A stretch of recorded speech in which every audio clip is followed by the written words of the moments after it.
What is pussy popping, you beautiful humans? My name is Ariane Andrew. I'm Matt Dillon, and welcome to another episode of Sipping the Tea, where we what, girl? Where we sip the tea and our guests spill Spill that. that tea. I think you blew your audio out, girl, but good try, good try. Well, where's your little sidekick today? My sidekick is sleeping. Where's your sidekick? Stage left right now, but Sleeping? we got this, we got this.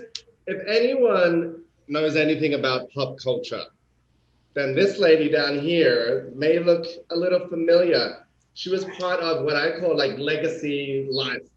Buffy, Angel as Drusilla. She is so much more than that. And what you've done post and what you're embarking on is so exciting. Juliet Landau, my love, welcome to Sipping the Tea, baby. Oh, thank you so much. I'm thrilled to be here. We are happy to have you, girl. Okay, well, we're just going to dive right on in. Okay. 2020 has been a interesting year. I'm going to say interesting. So much uncertainty, lockdown, the pandemic, the whole nine, but we always try to focus on the positives. So what have been some positive takeaways that you've had with this interesting year? Yeah, well, surely it's been a scary time, and a lot of people have not been well. Thankfully, my husband and I have been safe and well. I hope you guys, all your loved ones, has everybody been okay? Everyone's been good. Knocking on some wood. Hang on. Where's the wood? Yeah. That's fantastic. Yeah.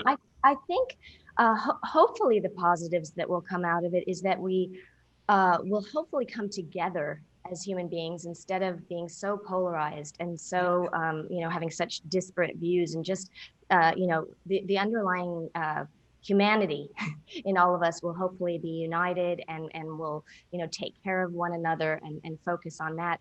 And I think it's been a time also for everyone to really take stock of what's important in life. It's funny, so many people that I've talked to through this time talk about, that they were worrying about needless things prior to this, that they were filling up their lives with almost like being on a rat race wheel and not sort of stopping and sort of looking at what, how do you really want to spend your time and with whom and doing what? That's so true. Yeah. I think this has like been a recurring theme when you really take stock of, and I love that you touched on it, when you really take stock of like sitting back and looking at what was, and I was like, I felt like this for me individually, and I know Ariana and I've spoken about it, has been like this surgence of like renewal. Yeah. If you allow it in, like it's been tough.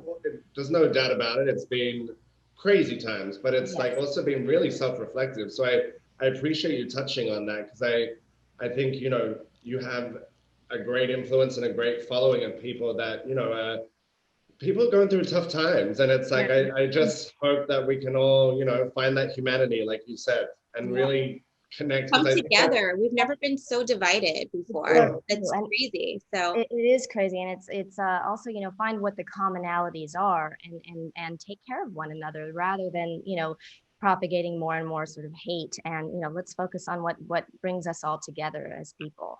Yeah. I love this. All right, already an A+ happening here right now. I think that's amazing. So we are going to get into what you're doing right now, but I can't have you on here without going all the way back. Okay. I want to look at the legacy that you left. We were introduced to Drusilla in Buffy through Angel, and then I also read that you continued Drusilla's story in the comic book series. But I want to look at what's your fondest memory in totality, I guess. Is there one? I'm sure there's a multitude, but what's one thing that comes into your mind straight away? It's hard to pick one because I was on Buffy and Angel over the course of 6 seasons, and it was such a tremendous group of people. Working for Joss Whedon is a dream, and he's an unbelievable talent, and it was just a wonderful group. We're all still friends.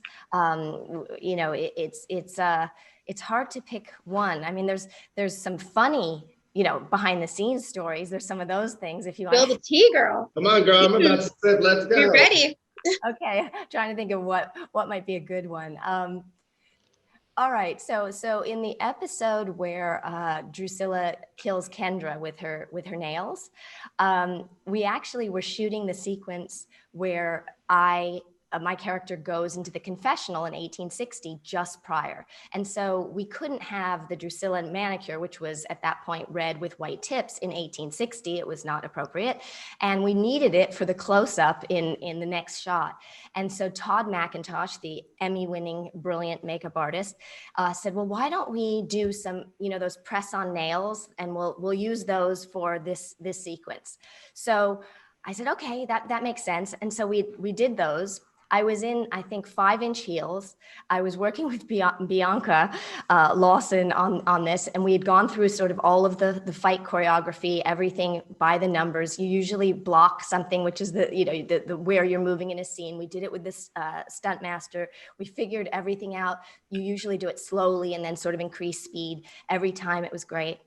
So the first thing that happens is they yell action, and as we're going through and we're doing it, my nails start going bing, bing, bing, like flying off in every direction. So cut, we go back, they're putting them back on. Bing, bing, bing, cut, going back. Okay, we finally get that like figured out, what to put them on with so that they won't go around.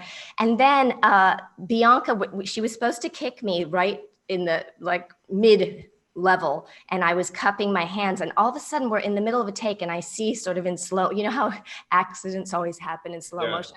I see her huge combat boot coming up like, and I'm like, oh, that's going high. And the next thing it's like, boom, right in my head. And I'm such a girly girl that I'd never been in a fight or anything. And I was like, oh, wow, you really do see stars. And then I ultimately had a concussion, but it was funny because goodness.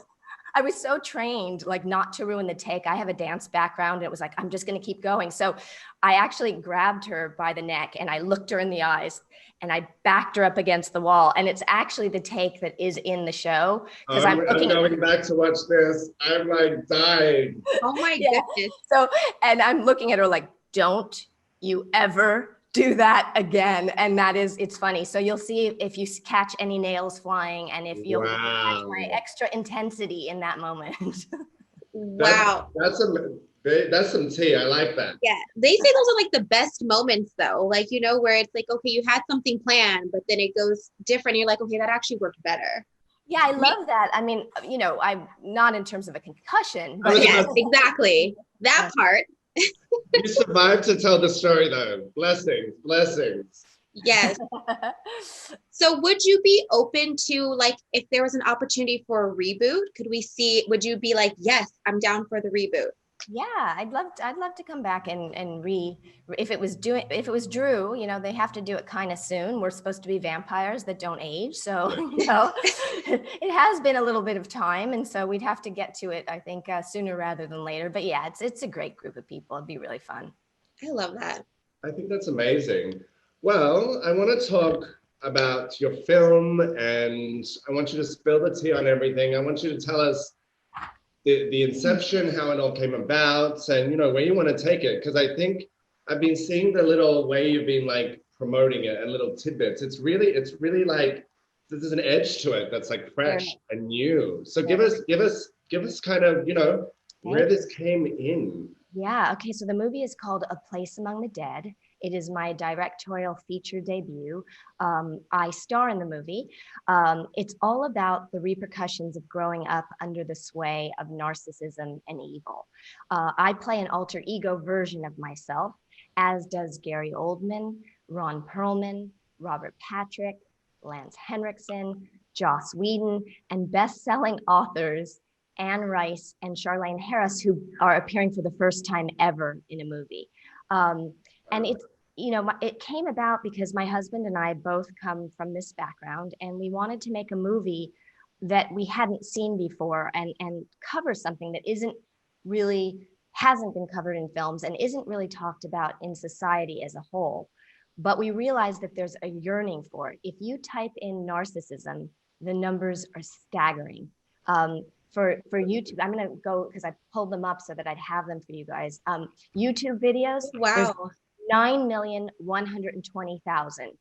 Google has 70,400,000 results, and psychological abuse has 188 million Google results. So obviously it's something that people are wanting to talk about and to investigate.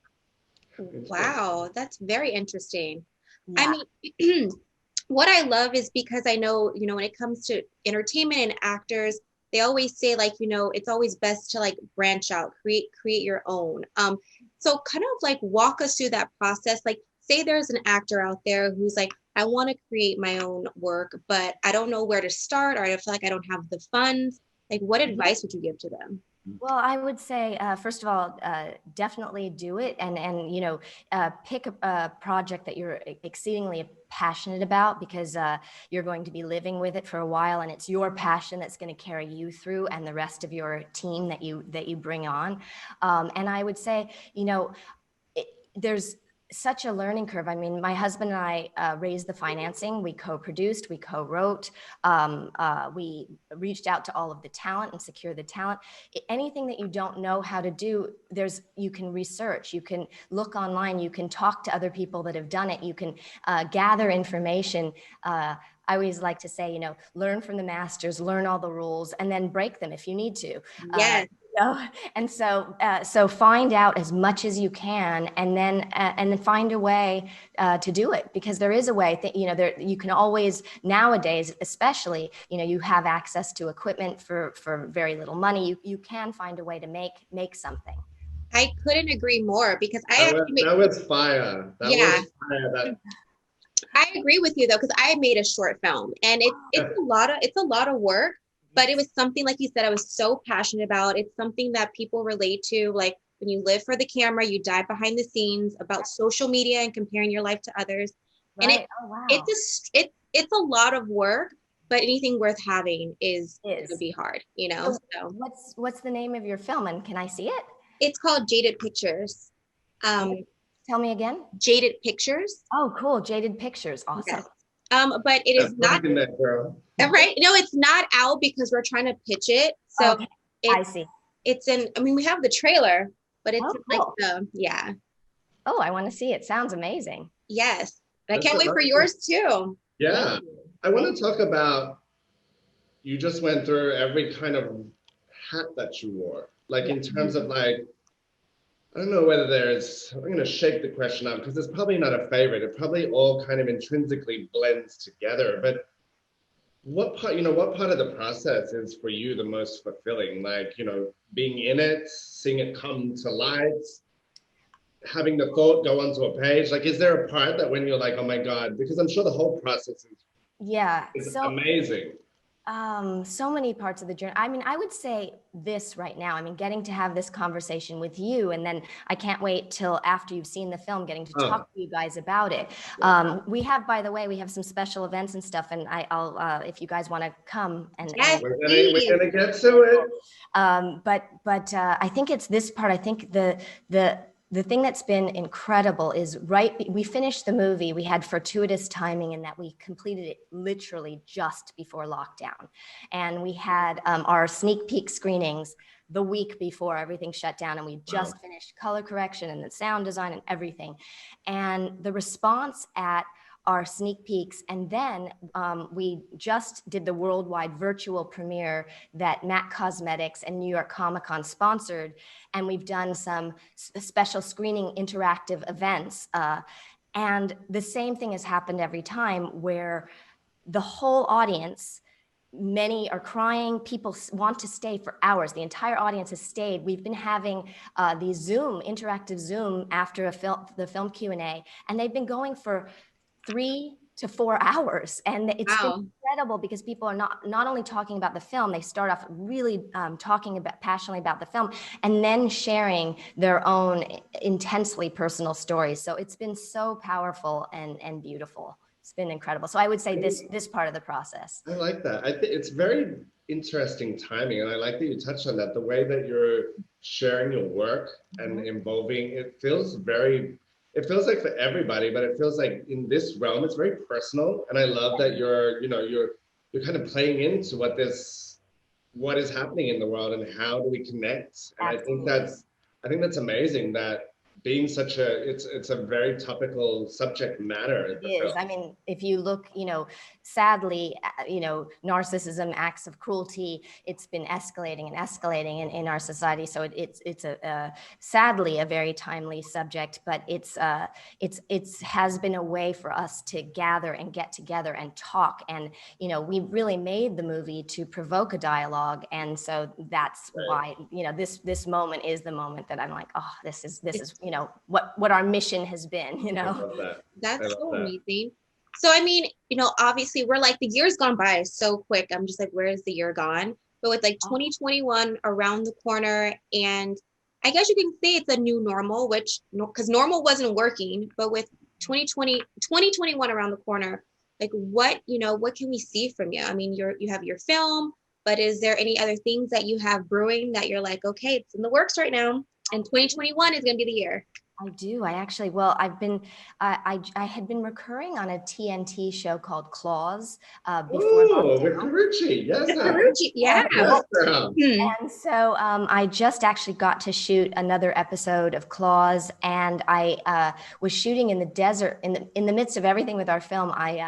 A director named Thomas Nagovin, and the producer is E. Elias Marriage, who directed Shadow of the Vampire and also Suspect Zero with Sir Ben Kingsley. And it's a very interesting role. I was working with Jake Busey, and so we just finished shooting that. And then I have, my husband and I have another project that we've shot about 80% of, and all of the talented folks that came to work with us in A Place Among the Dead came back to work with us again. And this is completely different in tone. It's a documentary, an interview show, which I'm hosting. And we also interviewed Willem Dafoe and Tim Burton, and it's quite extraordinary. We're just signing some paperwork this week. And so that's gonna be, the next thing coming up. So. I like the set. There's a lot going on. There's a lot going on. But you deserve it. Just your aura, your energy. It's like everything about you. It's like that's why you're flourishing and manifesting everything. Just it's refreshing. Yeah, it's refreshing. And I think that answers my question about the longevity part of this, because you just sitting here now, it feels like we're actually in room together talking. It's very candid and open and lovely. So thank you so much. Blessings. I'm enjoying this so much. It's really amazing. I'm as I said before, I was really wanting to do this, and I'm so happy that you guys were patient with my crazy schedule. We get it. Yeah, we're all good. We love. Yeah. Is there anything that you would like to share with our audience before we decide to do some rapid fires? Sure. Let's see. Well, yes, I would actually. I would like to say that in terms of, we have, so we're right now in the US, A Place Among the Dead is playing at Lumley Theaters, and it's PVOD. So it's anywhere in the US it's available. Amazing. We are going to be releasing for PVOD, worldwide December 14th. But prior to that, we have a number of Whedon Con and also the Sophie Lancaster Foundation, which is an incredible charity, and we're raising money for Sophie. And so we're going to be screening the film and then having a Q&A and the kind of interactive Zoom I was talking about. And if you guys are available and interested, I can arrange for you to have some complimentary tickets for this. Let's get in on it, girl. Right? Can I get that in? All right, let's do some rapid fire. Here we go. The first thing that comes to your mind. Very quickly. The counting, the TikTok clock is counting. Uh-oh. If you could have any 3 people, dead or alive, over for dinner, who would they be? Okay, let's see. Well, the first person would be my husband, and I get to have dinner with him every night, and he is the best person on the planet. And I'm so. Oh, I'm out of here. You're making me. I'm done. This is a wrap on this. I love that so much. It's so true. We just, especially with the backgrounds that we come from, we feel so fortunate to really have discovered what love is and to have a true partnership. So I'm gonna get all misty and emotional, but he would be my 1, 2, and 3. But I'll say it 1, since I'm allowed to go into history and stuff too. I then would say there's a filmmaker, and her name was Alice Guy Blaché. And she was the first female filmmaker. She was an incredible woman, African-American woman, who was the first person ever to make a narrative movie. And history has sort of forgotten her and not lauded her. She was they think she was the first person to do a close-up. She was one of the first people to tint film and work with color correction. She was so far ahead of her time. She was French and then came to the US. I would love to talk with her. She was very involved in the women's emancipation movement and was an incredible force that that history really should know more about. So I would love to meet and have a meal with. And let's see. Maybe Einstein. I think Einstein. That would be cool. That's a good one. Because he was probably I wouldn't understand anything because I'm not a science person, but I think that the way he thought outside of the box, I'm always interested in that because people are sort of often telling you what you can and can't do. And I think it's the people that are innovative and think outside of those strictures that bring really exciting things to the world. You're in our club because that's how I live my life. I'm definitely one that both of us are. We walk to the beat of our own drum, for sure. Right? Yeah. It's good. It's important to. Exactly. So your dream vacation. Oh, okay. My dream vacation I've actually had twice, and it's my screensaver on my computer. Hawaii, the North Shore of Kauai in Hawaii is the most beautiful. Have you guys ever been there? I've been 3 times, Big Island, Maui, and then I think I'm Honolulu. So okay. Kauai is very untouristy and completely like the North Shore in particular. It's just like nature. I mean, if you want nightlife and partying or anything like that, it's not the place. But if you want like just beauty, like the most unbelievable light and sun and trees and beaches and everything, it's just like, I want that right now. Let's go. Right? If I flipped my camera around, I'm coming to you live from my new home in Miami, and I'm kind of looking at that now a little bit. Oh, yeah. Cool. It's a beautiful view. When we stepped off the plane for the first time, my husband said, "Oh my God, the air, it feels like it's kissing you." And it does. It literally just feels like, and it was really funny because after a couple of days, he said, and we had been together for quite a number of years before going to Kauai, he said, "Your face." And I said, "What?" He goes, "Your face." I said, "What?" He goes, "It's so relaxed." So I like this man. He's the keeper. Right? That's the keeper. Yeah. I need me one of those men. Come on now. We both do. And you need to go somewhere where the air kisses you. Exactly. It ain't here. All right. Last but not least, the craziest thing a fan has ever said to you. Oh my goodness. And I know you probably have again a bajillion. I've had a lot of interesting, I think maybe one of the craziest was I once went to work out at a gym, and this girl who was behind the desk checking people in started to run away from me and said, I'm scared, because it was when Buffy was on, and she like sort of couldn't separate me from the character. And I kept saying, look, it's daylight. I'm not a vampire. I'm just an actress. And she was really freaked out and scared. And it was just kind of a funny encounter. I think that would probably be my. I was going to ask that question. How do the people confuse that? I was like, but you're still here. You're beautiful. You're such a lovely, well-rounded human being. Thank you so much for. Yeah. Thank you for sharing all your nuggets and sharing your presence with us. So for people who are living under a rock and don't know who you are, tell everybody where they can follow you on social media. And then also too, I want you to go ahead and replug the link for the tickets for your show. Fantastic. Okay, so social media, let's see. Twitter, I'm at Juliet Landau, and it's JULIET LANDAU. On Instagram, I'm Juliet_Landau. On Facebook, I moderate and manage a page called Fans of Juliet Landau, and I'm on there all the time. And then as far as movie tickets, it's modernfilms.com/A Place Among the Dead. Ooh. Where can everybody follow you at, Matt? You can follow me at Matt Dillon 1983. And what about you, girl? You can follow me across the board at Ariane Andrew. And of course, follow Sippin' the Tea TV show on Instagram. And we will catch you guys same time, same place for another episode of Sippin' the Tea. TV show. Goodbye.